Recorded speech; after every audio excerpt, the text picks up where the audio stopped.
నమ్మించి వారి గొంతు కోయం. ఇక నీకు నా ప్రేమ ఎందులకు? సత్య, ఇంతవరకు నేను అప్పుడప్పుడు చూపుతున్న ఉదాసీనతకు కారణము నీపై గల ప్రేమానురాగం తప్ప నాకు నీ అందుగల ప్రేమ మఖన్యము అనిర్వాచ్యము అఖండము. అందులకు నా అంతరాత్మయే సాక్షి. వలపులు హృదయైక సాక్షికము. ఇంతకంటే నేనేమనుకోవాలను సత్య? మరి మీ చర్యలో నా చర్యలనియు నాకు నీ ఎడగలనిస్తున్న ప్రేమకు సూచకంబులే. అవునవును, నన్ను తిరస్కరించుట కూడా మీ ప్రేమకు సూచికనే అగునుగా. నిస్సంకోచముగా అసంతోషము అభ్యుదయమునకు అలవాలము కదా సత్య. నిరతం భవదీయతి కరుణనై నేనుండా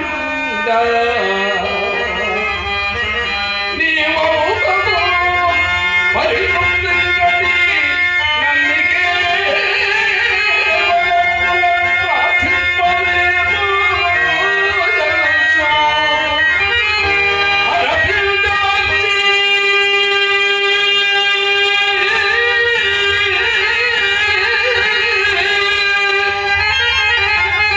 సపత్తుకందనిపి నీ కరుణంతో అసంతుష్టి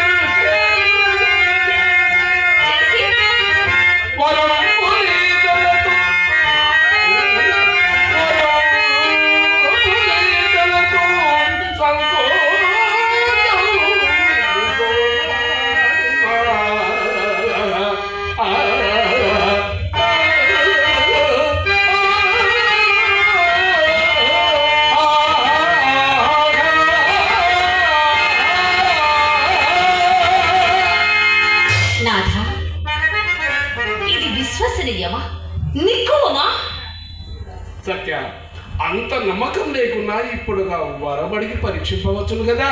అట్లయినా నారదుడు ఆడినట్లు పూర్వమే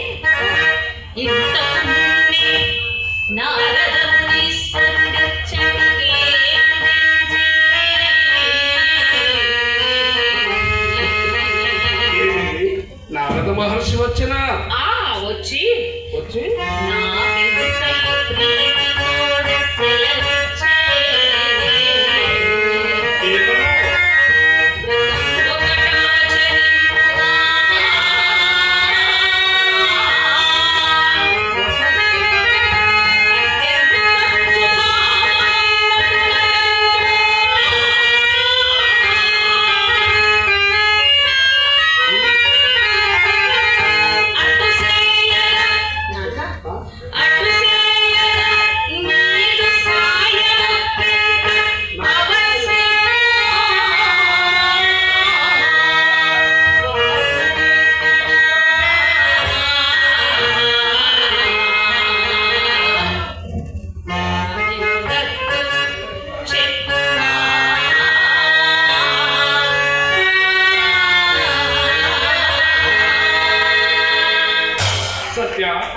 నారదుడు వ్రతం ఉపదేశించున్నా నీవు దానిని స్వల్పనుండా నా సహాయమునకై సందేహపడలేదా?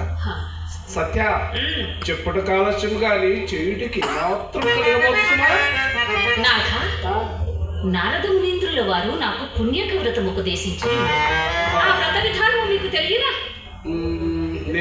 దేవి, నిరంతర నారీ విహార సంసక్త చిత్తున్నది నాకు.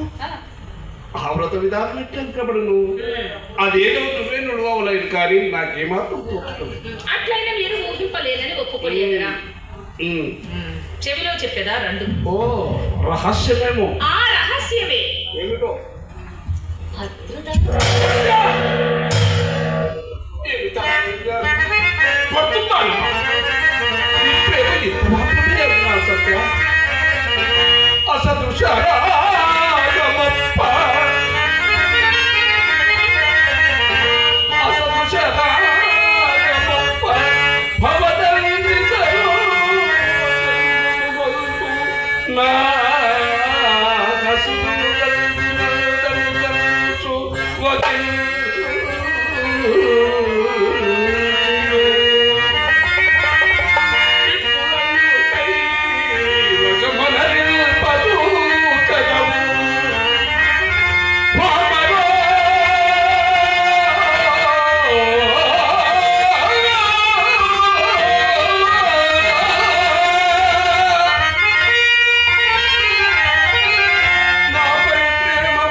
వ్రతము చేయ సంకల్పించింది.